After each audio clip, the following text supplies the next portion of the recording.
Estamos de volta com Direito em Debate e o nosso tema de hoje é a união homossexual. Eu quero passar agora para o Dr. Rodrigo. Dr. Rodrigo, que implicações a gente teria na sociedade, uma transformação jurídica desse tema, né? E como é que o senhor analisa as decisões do Supremo nesse conjunto? A realidade que existia antes das decisões do Supremo, que era uma realidade melhor do que a anterior a ela, era considerar as uniões homoafetivas sociedades de fato, o que implicou um avanço na medida em que algum nível de reconhecimento foi dado pelo direito a esse tipo de relação. Mas era algo extremamente precário, porque, né, uma união homoafetiva não é uma sociedade comercial. Evidentemente ali que o foco não é o patrimônio, é o afeto.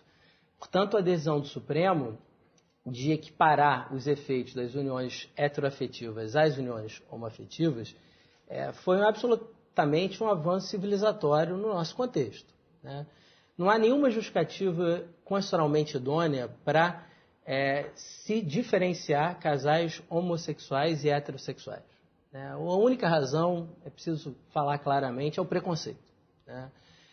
A igualdade, de forma alguma, justifica esse tratamento. A igualdade pressupõe como regra geral o tratamento igual e não há nenhum motivo, salvo, né, motivos preconceituosos, para se negar isso aos casais homossexuais.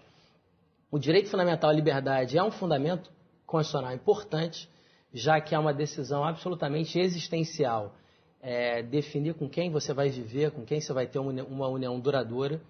É também fundamental a preservação do princípio da dignidade da pessoa humana, porque a plena realização da orientação sexual e da própria liberdade de escolher o seu companheiro é algo fundamental para a realização da personalidade. E a privacidade, evidentemente, que esse é um assunto em que o indivíduo deve se pautar pela sua consciência, não por uma visão moral, não sei se ainda majoritária, mas ainda bastante forte na sociedade, de que esse tipo de união deve receber um valor da sociedade inferior. Uhum. Acho que um dos aspectos mais importantes da decisão do Supremo, sem dúvida, é que há diversas implicações legais. Direito a alimentos, direitos sucessórios, direitos previdenciários, mas me parece que o mais importante é a questão do reconhecimento que a sociedade dá aos casais homossexuais. Né? A partir do momento em que se nega o mesmo tratamento dado a casais heterossexuais, o Estado reforça um estigma que existe na sociedade em relação a esses grupos. Quando tu fala em princípio, eu acho que tem que falar também, que eu acho importante, o princípio é a felicidade, que ainda não está na nossa Constituição, deveria estar, né? Há um projeto nesse sentido, mas acho que isso é importante, que todos têm o direito, sabe, a se unirem de uma maneira livre, independentemente da orientação sexual sua ou do outro, e isto, sabe, ser garantido legalmente. Tanto que, assim, neste projeto que está sendo apresentado, encaminhado e colhendo assinaturas, eu até vou deixar o site aqui para todo mundo entrar, imprimir os formulários, votarem também virtualmente, né, pela aprovação, mas é importante se ter no papel escrito o preenchimento dos formulários, se ter este respaldo legal de nenhum, sabe, até um dos slogans do movimento, nenhum direito a menos, nenhum direito a mais, simplesmente direitos iguais, que eu acho que esse é o princípio, um princípio da cidadania, né? E é isso que está se buscando através desta campanha de se angariar esse número importante, significativo de assinaturas para se obter a aprovação de um projeto amplo dessa maneira. Doutora Berenice, assim, objetivamente, quais seriam assim, os pontos de maior aflição assim, das pessoas que têm união homoafetiva? No ponto do ponto de vista do reconhecimento de direitos civis.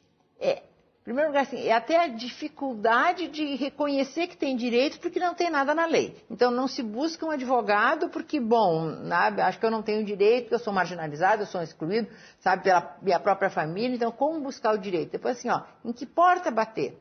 Por que eu vou achar que um advogado vai me atender? Se ninguém me atende, a sociedade tem as portas fechadas, né? Escola, trabalho... Quer dizer, o problema é que o Supremo reconheceu, né, politicamente, exatamente, essa união, esses direitos civis, mas a pessoa que vai buscar esses direitos civis, ela não pode simplesmente usar o Código Civil, não pode usar o sistema legal.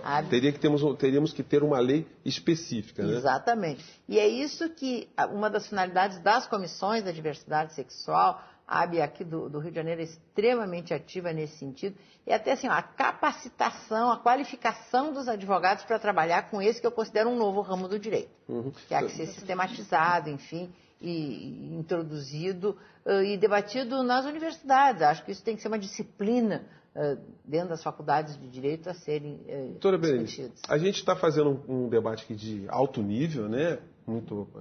Que muito nos honra, né, de estar conduzindo aqui. E a gente procura não repetir modelos que às vezes se faz nesse debate, colocando antagonismos que joga a questão não para o plano científico, o plano racional, mas para um campo de uma paixão, de uma irracionalidade. E muitas das vezes, quando a gente fala em religiões, a gente está falando de obscurantismos, né? De conceitos que a gente não pode provar, enfim, é uma coisa meio complicada. As pessoas que se apegam até legitimamente a esses conceitos, porque eles foram educados religiosamente desse formato, caem num aspecto de ridicularizar as uniões homoafetivas, doutora Raquel, dizendo, como é que pode o homem vai casar de véu e grinalda? Como é que é isso? Como é que vão ter filhos e tal, tal, tal? Como é que se lida com esse tipo de argumento? Como é que se combate esse tipo de coisa? Isso é folclore, né, Júnior? A gente sabe que não é assim que as coisas acontecem. Não é porque um homem é homossexual que ele necessariamente vai querer casar de véu e grinalda.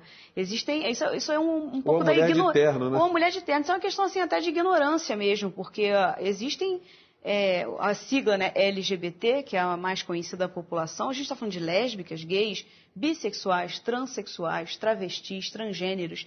É uma série de definições onde não é todo homossexual que é mais afeminado, não é estereotipado, ou a mulher, né, mais masculinizada. Isso não existe. A questão da vestimenta é aquela que você se sente mais adequada. Existem pessoas, a gente estava assistindo uma entrevista, não me lembro agora a pessoa que mas é uma figura pública que se veste de mulher. E ele não é gay, ele não é transexual, ele não é transgênero, não é nada. Ele só se sente mais confortável vestido de mulher. Isso é uma questão totalmente folclórica. Né? Não existe de novo, né? Não existe uma justificativa plausível para isso. Senhor Rodrigo, o que acontece depois da implementação de uma norma que equaliza esses direitos? O Código Civil ele vai sofrer emendas objetivas? Como é que vai ser essa história? Sim, duas questões. Uma sobre a sua pergunta anterior à doutora Raquel. Eu acho importante diferenciar o espaço privado do espaço público, né? Como a doutora Raquel bem colocou. No âmbito das religiões, se a religião não quiser aceitar, dar sua bênção em relação às uniões homoafetivas, ela tem todo o direito disso. Que nem a Igreja Católica não casa divorciados. Ela tem o direito de não casar. Não é isso que está em discussão, né? Isso é o âmbito privado. A questão é o Estado se valer do seu poder de império para, com base em uma concepção, como diria John Rawls, uma doutrina abrangente particular, que não é perfilhada por todos, e sim por uma camada da população, impor essa visão a quem não comunga dela. É disso que se trata. Isso, evidentemente, é autoritário.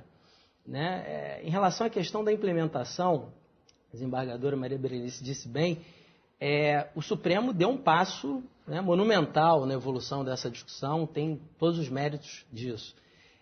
Só que há algumas questões que pressupõem leis específicas, né, no campo da criminalização da homofobia.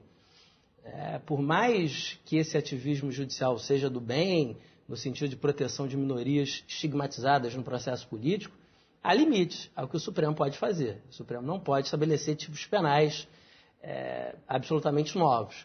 Então, a meu ver, a iniciativa legislativa proposta pela OAB é absolutamente pertinente e necessária para que o Congresso Nacional dê a sua resposta e acompanhe a evolução da sociedade que o Supremo esteve tão bem sintonizado. Espero que o Congresso Nacional também esteja. Rodrigo, eu queria pedir para a doutora Maria Berenice nos dizer o site, informações para que o nosso telespectador que queira se engajar nessa luta, nessa campanha, queira saber mais informações, onde ele deve buscar. Eu até vou deixando aqui a mostra da capinha do Estatuto.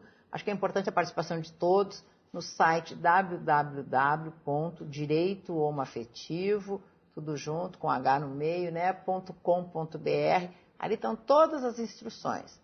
É necessário abrir ali, imprimir um formulário, preencher, passar para outras pessoas preencherem, sabe, tirar xerox e indo e se multiplicando. também assim, é importante se acessar no site o link para se fazer essa votação também, essa adesão também virtualmente. Mas até o mais importante é no papel, ainda que seja o mais difícil de se conseguir.